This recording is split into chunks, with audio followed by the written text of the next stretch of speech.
Live, so I've got to go. Yeah, well, I can't hear nothing, can you?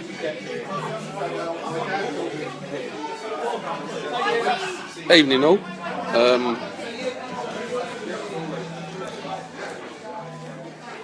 I've got Harry William Deblin already asking me when I'm going to go live. Hopefully, you can see me now starting to go live. Hope it's Hugh Davis. Welcome, sir. I'll take my cap off to you and James Hanking. Good evening, gentlemen. And Keith Wilton. How you going, Wilt? You're right, mate. Yeah.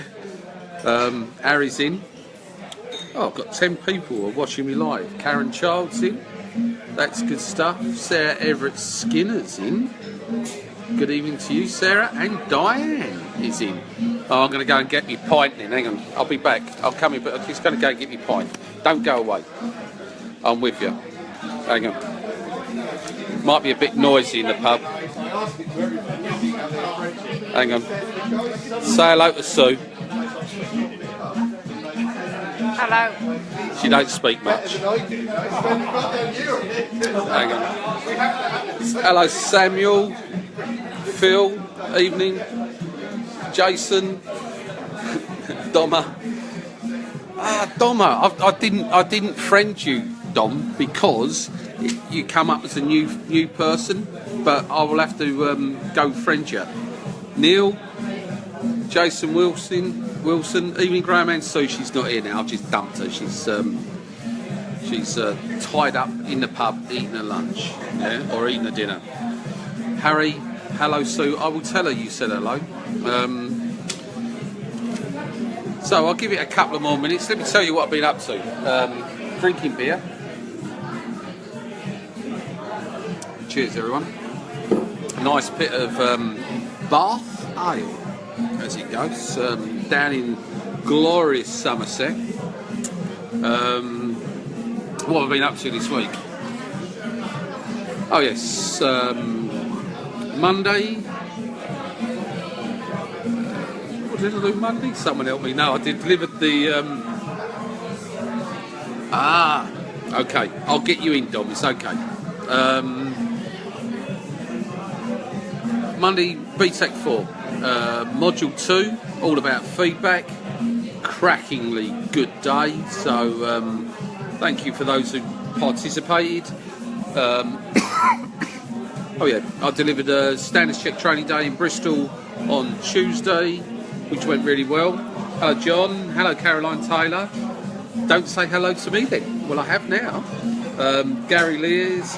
Goldman, how you doing, mate? Gary Lee's in. Hello, mate. Cheers to you. And today we've just started delivering a trainer course, which we'll be doing on road again tomorrow, but we're in the classroom today. Yusuf, how you doing, mate? How's Wood Green treating you? Yeah? Yeah, too close to Tottenham for me. Anyway. Right, I'm going to tell you a story, yeah? A bit of Jack and Ori. And again, I'm on my favourite subject, all about me. So, my story. Hello, Chris. Hello, Gavin. All started really when I was back at school, my education. I didn't do very well at school. I did so well at school, they asked me to leave. And then, come on, you Spurs. Dom, get a life. Hello, Alistair. Nice to see you here, all the way up in Inverness. And then I learnt to drive. Should not have been given a car at 17. Big Al, top of the morning to you, sir. Harry, remember it's before the watershed. Chalk and Talk and Slate, Mr. Paul. Yes, it was. And then I got myself a car. It was a Hillman Imp with a Lotus racing engine in the back, all 850 cc's of power. Hello, Karen. Well, I might get to know you. I'm probably the only person you don't know. Laugh out loud. Paul Clayson, how's your minions, mate? Lee Knowles, still looking after them guys on ADI, PDI Vision for me. Brian Phillips is in. Then I went to work, yeah, and now this is all relevant, really. Susan McCormack is joined. Hey, shall I give you a wave, Sue? Hang on, I'll just wave at her. She's on the other side of the pub, yeah. She's not waving back. But the reason I'm telling you this is because I just want to tell you about how I got to where I am now. So I went to work after I was asked to leave school in the NatWest Bank. I stayed there about 18 months and joined Mecca Bookmakers which then became William Hill, and worked there for 18 years. Looked after shops, had about a £20 million turnover, 120 staff working for me, and got my first introducing to coaching. Harry's dad had a blue helmet in him. I had a gold helmet in him, but I also had baked flour on the roof. But that's another story, Harry, which is not going on here. But I might tell you about it one day, about how I ended up with baked flour on my roof. If any of my mates are on here, Peter Mate and Dave Magoo, you'll remember these stories. Anyway, in 1995, I became an ADI, and I still am, up until the present day. But I had my training with BSM East, and honestly, my training, hello Sarah, hiya, how you doing? My training was shit, if I'm honest, and I'm sorry BSM East, but the trainers you gave me they were pants. But I did manage to pass my part 1, 2 and 3 first time. Jarvis Cocker had a helmet in him. Well, you live and learn, didn't you? Every day. So, I got my PDI badge 1 month before my daughter was born, she's 22 in July, and I gave up this pretty well-paid job. And I remember a mate of mine who went on to become the chairman of William Hill, getting a £1 million bonus 2 years ago. But I stayed with BSM for 6 months, passed my exams, joined the AA, was there about a year, and then became independent. Hello Sheila, hello Monica, Kamal. Totally agree about the BSM training. Well, I can only talk about mine. I'm sure some people had good training with them. And then I'll tell you a little bit about what happened. I started in 1997, so I did what I call my apprenticeship as an ADI. And in 1997, I decided to start what is now called CPD. CPD didn't exist back there as far as I was concerned, so continued professional development. I decided to start to sort of look into it, and I got my first grade 6 in 1999 with a young lady who spoke fluent Gujarati, so that was an experience.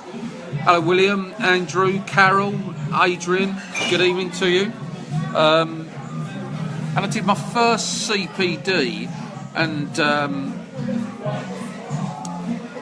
with the Driving Instructors Association back in 1999, and I did a classroom presentation course, and this wasn't good. It was a really poor course. I remember having to draw on acetates and putting them on an overhead projector, and I'm thinking, what on earth is going on? Classroom presentation?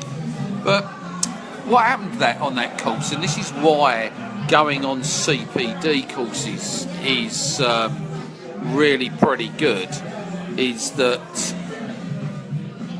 I met someone and they put me in touch with the National Driver Improvement Scheme, so it took me a while to get on them, and then I had an interview and I told them I wanted to be a presenter. Why did you take the CPT? What was you trying to achieve? I wanted to become the best driving instructor I could, Mr. Paul. And so I was just thinking I can elevate myself and earn more money. I had a young family by then. I had 2 children under 5, and it was important, you know, I had to work hard and graft. So I did eventually get myself on the National Driver Improvement Schemes with Hertfordshire County Council, and I became the senior instructor there.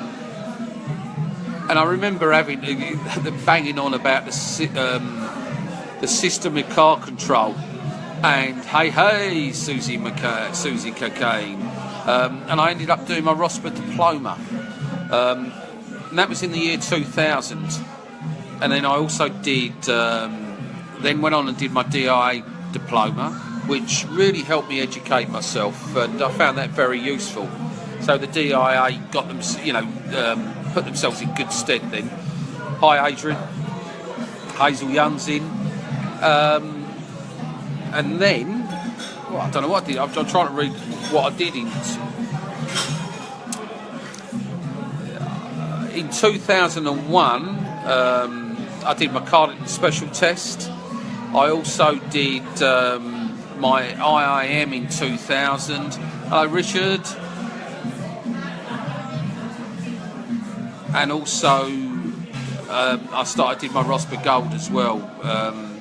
David Paul, interesting to say how you wanted to earn more money. I just wanted to get more value. I thought I was underpaid. I mean, when I became an ATI, David, in 1995, I charged £17 an hour. 3 years later, I was charging, this is 19 years ago, I was charging £25 an hour back then. And you know, some ADIs are just putting their prices up to £25 an hour in 2017. It's amazing. I then went on to do a BTEC diploma in advanced driving instruction in 2002. And this allowed me to start to get into teaching people advanced driving, so I could charge higher prices. And I automatically qualified to become fleet registered. That opened the doors for me because I formed a company called the Big Red Fleet Company, and along with that, around the same time, someone asked me to teach and become a driving instructor. Hello Colin Murphy, Jimmy, Versatile. And I thought, if I'm going to teach people to become driving instructors, I better know how adults learn. So I went and did my Advanced Certificate of Adult Education, basically become a qualified teacher. And I was lucky because I formed this Big Red Fleet Company around the same time SAFED started. SAFED was Safe and Fuel Efficient Driving for Van Drivers, and this was back in 2006. And in 2006, the government were paying me £350 a day to teach people to drive a van. Yeah, £350 a day. And the government were paying. I'll answer that in a minute, David. Which CPD course was your favourite and why? I'll come to that. Hello, Vic.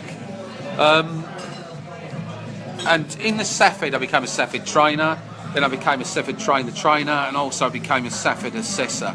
And I started working with some really big companies and that. I had a contract with one company, had 900 van drivers. So I was doing pretty well, but then we had this thing called a recession, if you remembered it. And I'll put it bluntly, the arse fell out in the market at the time. And I was a little bit nervous. I used to be owed about £50,000 every month, and decided to cut my losses. Some of the companies I still work with today, but I didn't want to keep the whole company.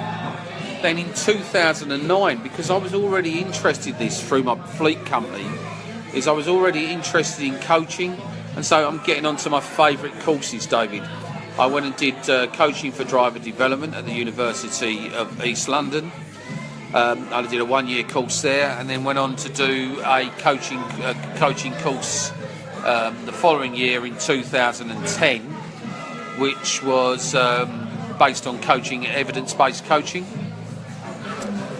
And I really enjoyed these courses, and out of that, Try Coaching Partnership was formed back in 2009, 2010 with me, Susan McCormack, and John Farlam.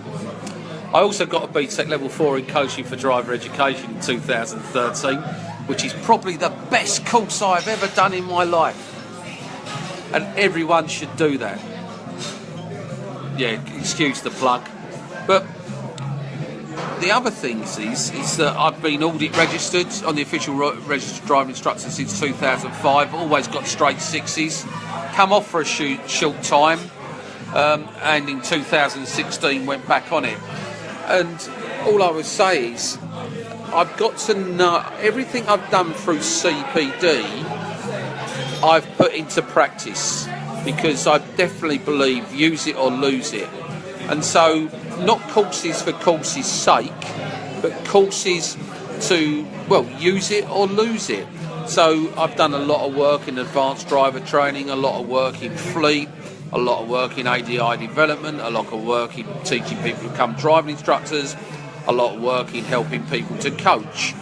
And so my whole point is, look at your CPD, look at what you want to do, invest in yourselves, and you too can expand your marketplace. So come and join us at Tri Coaching Partnership, eh? And have some fun. Ali, Carol, Julia Evans, Nigel Slater. Have a good evening, everyone. That's really my story in a nutshell. And if it inspires anybody else to go on and do well, then, you know, go and do it. Because, you know, learning, would you endorse compulsory CPD? David Paul, definitely not. I would. Can you imagine me standing in front of 20 driving instructors who are not interested? I could name some names. I think it would just turn into a bun fight. Ali, thank you for your comment. Fantastic courses. You know, there's some people in the industry. Paul Millard, you were wearing that hat back in the 70s. Hello, Mill. How you doing, Mush? David Paul, good night. Yeah, good night, everyone. More trainer for me. And then I'll just let you know what I'm up to next week. Oh, doing some driver metrics workshops in Basingstoke.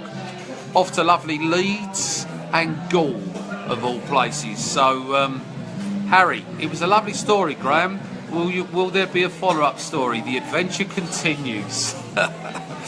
Okay.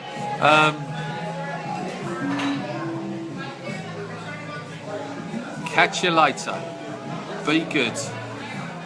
To the boys, I still love you, but to the girls, I love you more. Take care, everyone.